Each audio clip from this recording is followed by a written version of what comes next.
Hello दोस्तों, नमस्कार। Nikhil stock academy में एक बार फिर से आपका स्वागत है। दोस्तों, हम आज एक सबसे पहले कमेंट लेते हैं। शैलेश कुलकर्णी सर का कमेंट है, गुफिक बायोसाइंस रिव्यू प्लीज। तो हम गुफिक बायोसाइंस एक फार्मा सेक्टर की कंपनी है, स्मॉल कैप कंपनी है। उसका business model, fundamental, quarter three के रिजल्ट और टेक्निकल चार्ट के थ्रू समझने की कोशिश करेंगे कि कहाँ पर बेस्ट बाइंग अपॉर्चुनिटी की जा सकती है, और ये भी जानने की कोशिश करेंगे कि चार्ट को किस तरह से रीड किया जाता है। सबसे पहले आपको ट्रेंड देखना चाहिए। उसके बाद में 3 तरह के ट्रेंड होते हैं, 4 तरह के सपोर्ट एंड रेजिस्टेंस होते हैं।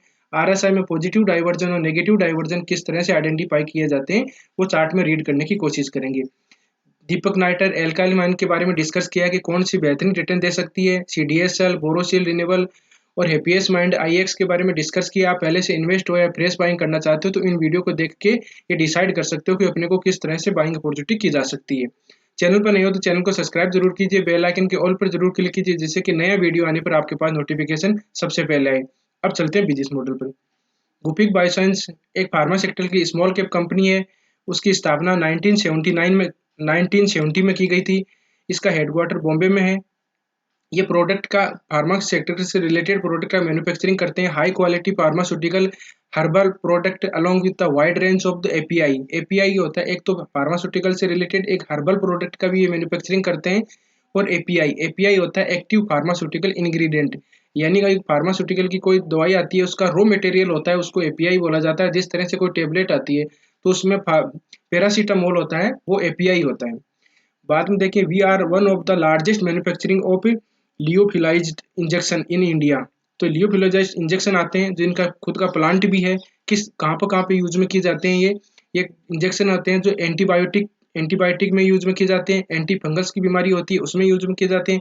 कार्डियो जो हार्ट के रोग होता है उससे रिलेटेड होते हैं। अनफर्टिलिटी जैसे बांझपन होता है उससे रिलेटेड ये इंजेक्शन काम में लिया जाता है। एंटीवायरल की जैसी बीमारी होती है वह उसमें यूज में किए जाते हैं। एक होता है प्रोटॉन पंप इनहिबिटेंट। प्रोटॉन पंप इनहिबिटेंट होता है जैसे पेट में कोई बीमारी होती है, आंतों में कोई बीमारी होती है तो इंजेक्शन देके उसको ठीक किया जाता है। तो इस तरह के ये प्रोडक्ट का मैन्युफैक्चरिंग करते हैं। और इनकी आरडी रिसर्च टीम भी है खुद की, बॉम्बे के पास में है इसकी आरडी रिसर्च एंड टीम। और इसके प्रोडक्ट की बात करें तो आप देख सकते हो इसके और भी जैसे डायग्राम में आप देख सकते हो इस तरह के प्रोडक्ट का ये मैन्युफैक्चरिंग करते हैं। हर्बल प्रोडक्ट का भी ये मैन्युफैक्चरिंग है। दूसरा, पर्सनल केयर से रिलेटेड प्रोडक्ट का भी ये मैन्युफैक्चरिंग करते हैं। बल्क ड्रग्स आती है उनका इससे रिलेटेड प्रोडक्ट का मैन्युफैक्चरिंग करते हैं। कोल्ड एंड हेल्थ बीमारी जैसे कोल्ड हो जाता है, सर में दर्द होता है तो रोल ऑन इनकी एक दवाई आती है, उसका भी ये मैन्युफैक्चरिंग करते हैं। ओवरऑल देखें तो फार्मा सेक्टर से रिलेटेड स्मॉल कैप कंपनी है और इसका प्रोडक्ट भी अच्छे हैं और बिजनेस मॉडल अच्छा है, फ्यूचर ग्रोथ अच्छा है। अब बात करते हैं कि फंडामेंटल किस तरह से इसके सपोर्ट कर रहे हैं। इसका मार्केट कैप है 1849 करोड़ का मार्केट कैप है। करंट प्राइस है 191 करंट प्राइस है इसकी। हाई गया इसका 290 और लो गया 177। स्टॉक पी है 22 का है। आरओसी इसके 46 है। आरओ इसके 43% है। फेस वैल्यू इसकी 1 है। अब बात करते हैं पीयर कंपनी की बात करें तो ये फार्मास्यूटिकल कंपनी है। फार्मास्यूटिकल फार्मा जो सन फार्मा है इसकी लीडिंग कंपनी है। डॉक्टर रेड्डी है, सिप्ला है।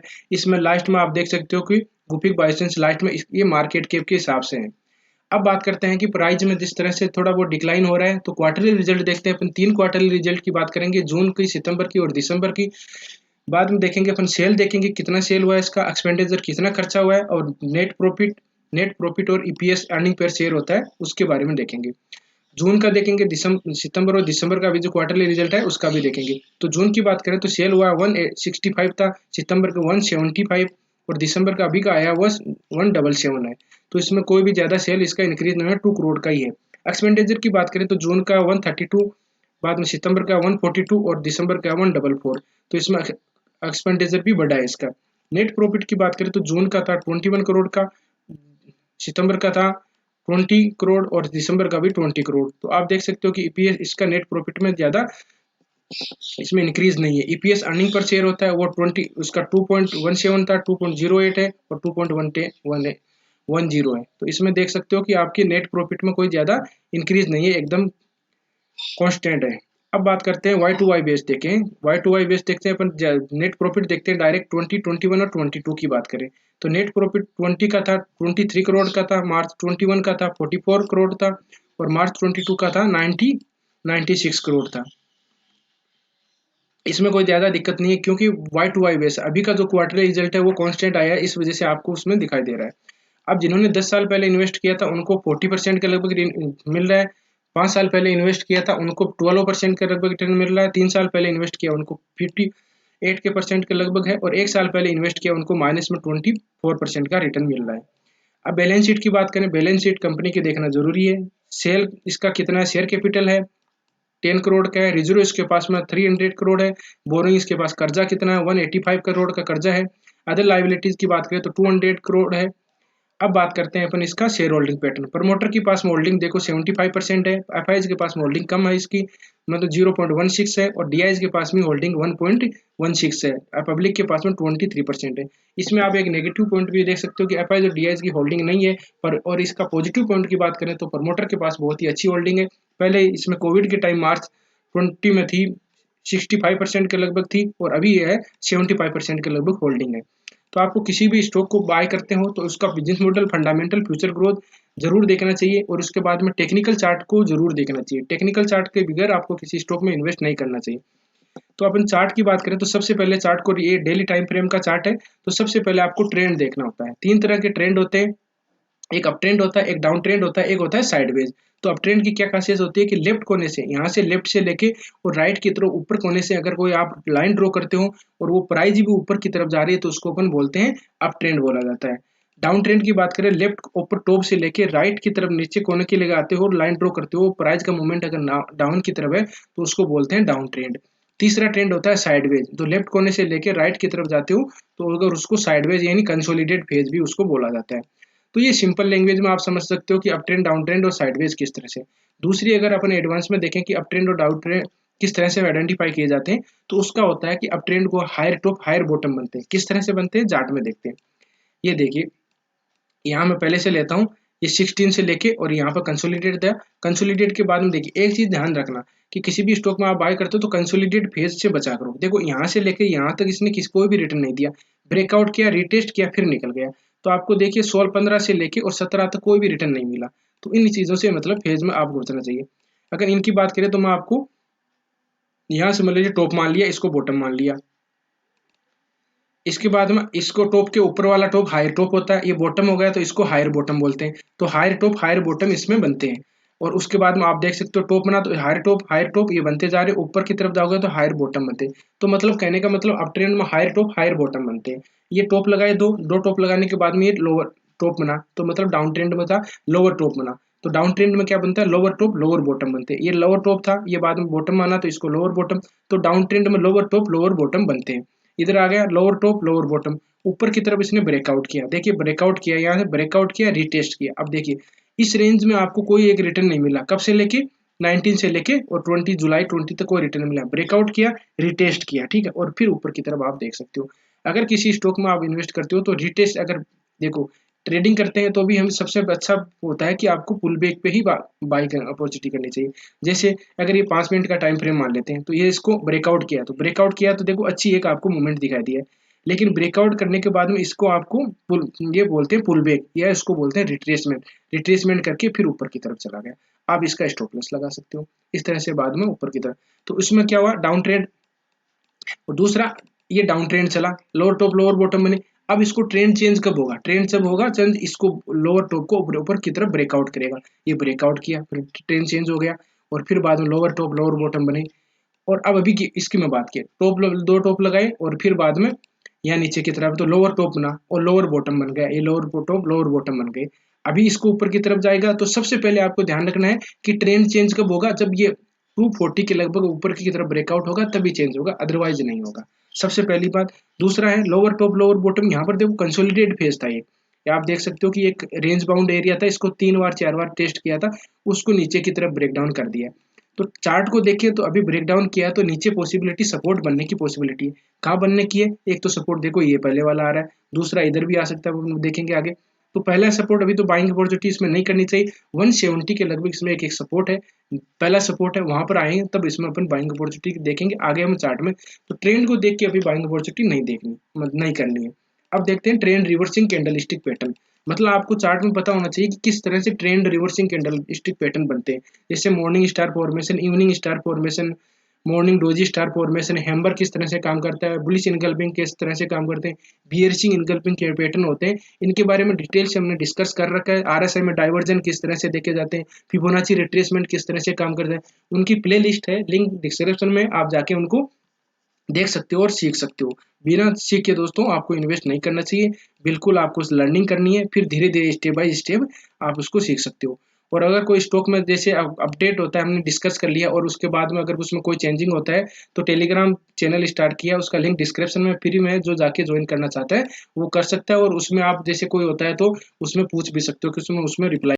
अब हम बात करेंगे trend reverse candlestick pattern. Trend reversing candlestick pattern किस तरह से काम करते हैं, ये हमने बड़ा टाइम फ्रेम कर लिया। ये देखिए यहाँ से ऊपर की तरफ ट्रेंड जा रहा था, ऊपर की तरफ डालने के बाद में ये यहाँ पर देख, कोविड के टाइम में इसने कौन सा पैटर्न बनाया है, कोविड से पहले ये देख लीजिए, ये कौन सा पैटर्न था, ये शूटिंग स्टार कैंडल है। शूटिंग स्टार कैंडल कहाँ बनती है, ये टॉप में बनती है, उससे पहले एक अप ट्रेंड होगा, अप ट्रेंड के बाद में टॉप में बनेगी और फिर आप डाउन ट्रेंड देख सकते हो। तो इसमें यहाँ पैटर्न कौन सा बना है, इसको बोलते हैं दोस्तों, देखो red candle green red green candle, इसको बोलते हैं बुलिश सैंडविच। सैंडविच होता है जिस तरह से लेयर होती है, उसी तरह से ये सैंडविच है। और उसको देखो ऊपर की तरफ ब्रेकआउट किया और फिर बाद में आप एक अच्छा मूवमेंट देख सकते हो। और इसमें दूसरी बात, ये तो हो गया अपना ट्रेंड रिवर्सिंग कैंडलस्टिक पैटर्न। यहाँ पर देखो एक शूटिंग स्टार कैंडल फिर बनी है, यहाँ पर देखो हैमर बना है, ये देख कंसोलिडेटेड फेज था। आपको एक अभी भी डोजी टाइप की कैंडल बने तो एक मतलब अलर्ट हो जाना कि इसमें कोई मूवमेंट आ सकता है, चार्ट में आपको पक्का रीड करनी है। ये हैमर कैंडल बना है, हैमर के बाद में आप अच्छा मूवमेंट दिखाए। यहाँ कौन सी कैंडल बनी है, यहाँ देखो एक छोटी कैंडल या डोजी टाइप की कैंडल है ये, और फिर ग्रीन कैंडल है, इसको बोलते हैं इवनिंग स्टार फॉर्मेशन। क्या होते हैं इवनिंग स्टार फॉर्मेशन, एक अप ट्रेंड होगा, एक ग्रीन कैंडल होगी, एक छोटी कैंडल होगी, ठीक है, डोजी टाइप के नहीं है, कैंडल मान सकते हो, और फिर बाद में रेड कैंडल हो, तो इवनिंग स्टार फॉर्मेशन इसको है। फिर आप इसमें एक करेक्शन देख सकते हो। तो अभी ट्रेंड को देख के कोई भी ट्रेंड रिवर्स कैंडलस्टिक पैटर्न नहीं बना, अगर बनेगा तो यहाँ पर मॉर्निंग स्टार फॉर्मेशन, हैमर बनेगा, बुलिश इनकल्पिंग पैटर्न बनेगा, बुरे, या फिर देखो ये इसमें ये भी बन रहा है, सैंडविच बनेगा, बुलिश सैंडविच बनेगा, आदि पैटर्न दिखने के बाद में हम बाइंग अपॉर्चुनिटी करेंगे, पहले नहीं करेंगे, ठीक है। तो ट्रेंड रिवर्स अब देख लेते हैं कि ट्रेंड जैसे ट्रेड लाइन का सपोर्ट एंड रेजिस्टेंस किस तरह से काम करता है। इसमें आपको और क्लियरिटी होगी। देखो एक ट्रेड लाइन है, इसका ये बार बार सपोर्ट लिया था, सॉरी रेजिस्टेंस लिया था। रेजिस्टेंस देखो वन टाइम, मैं आपको जूम करके दिखाता हूँ, one time, two time, three time इसने रेजिस्टेंस लिया है। रेजिस्टेंस यहाँ पर देखो आपको मतलब ट्रेड लेने का, जैसे इन्वेस्ट करने का बहुत ही मतलब कि ये हो जाता है, कंफर्मेशन मिल जाता है। कैसे मिलेगा, आपको एक ट्रेड लाइन ड्रॉ की, ट्रेड लाइन इसको बार बार एक दो पॉइंट को मिला दो, फिर अपने आप मिल जाती है। इसको ट्रेड लाइन आ रही थी, ट्रेड लाइन का रेजिस्टेंस मिल रहा था, और फिर यहाँ पर एक आपको सैंडविच मिल गया, यानी ट्रेंड रिवर्सिंग कैंडलस्टिक सैंडविच मिल गया, और फिर आप ऊपर की तरफ देख सकते हो। तो ट्रेड लाइन का किस तरह से सपोर्ट एंड रेजिस्टेंस काम करता है उसके बारे में आप देख सकते हो। ये देखो यहाँ पर इस ट्रेड लाइन का भी देख सकते हो आप, मैं आपको लाइन ड्रॉ करूँ, ये देखिए इस ट्रेड लाइन को यहाँ रेजिस्टेंस मिला, वहाँ यहाँ रेजिस्टेंस मिला, यहाँ रेजिस्टेंस मिला, चौथी बार इसको ब्रेकआउट किया, और ब्रेकआउट के बाद में आप अच्छा एक मूवमेंट देख सकते हो। रिट्रेसमेंट की अब देखो एक चीज और ध्यान रखना, कभी भी होता है तो ब्रेकआउट के बाद में रिट्रेसमेंट जरूरी होता है। ब्रेकआउट किया, ब्रेकआउट इसको कर दिया, रिट्रेसमेंट किया, तो रिट्रेसमेंट कहाँ आया है, रिट्रेसमेंट यहीं सपोर्ट लिया उसने, ठीक है, लगभग पहले वाला रेजिस्टेंस था वो सपोर्ट का काम किया, फिर ऊपर की तरफ चला गया, ये रिट्रेसमेंट लिया तो कहाँ लिया, ये पहले देखो सपोर्ट था, वो सपोर्ट का काम करता है, रेजिस्टेंस का भी काम करता है। तो इस तरह से अब इसमें देख सकते हैं कि आरएसआई में डाइवर्जन अपने को दिख रहे हैं, नहीं दिख रहे हैं। आरएसआई में पॉजिटिव डाइवर्जन और नेगेटिव डाइवर्जन होते हैं। किस तरह से काम करते हैं, ये देखिए प्राइस में मूवमेंट ऊपर की तरफ था, तो प्राइस में मूवमेंट आप देख सकते हो ऊपर की तरफ है, और ये आरएसआई में आप देख सकते हो कि नीचे की तरफ, मतलब कि एक कंसोलिडेट कॉन्स्टेंट टाइप में था, और यहाँ पर ऊपर नीचे की तरफ आरएसआई की बैंडविड्थ होती है 20 से लेके 80 तक होती है। अगर 80 के लगभग आरएसआई होती है तो आपको अलर्ट हो जाना है कि उसमें कुछ डाउन मतलब नीचे की तरफ करेक्शन आ सकती है। अभी प्रेजेंट टाइम की बात करें, कोई आरएसआई में डाइवर्जन नहीं है, तो आरएसआई को देख के अभी कोई बाइंग अपॉर्चुनिटी नहीं है। अब बात करते हैं कि देखो यहाँ पर सपोर्ट है, इसका मेजर सपोर्ट है, उसकी बात करें कि अपने को एग्जैक्ट बाइंग अपॉर्चुनिटी कहाँ मिलेगी। मैं वीकली टाइम फ्रेम थोड़ा कर देता हूँ।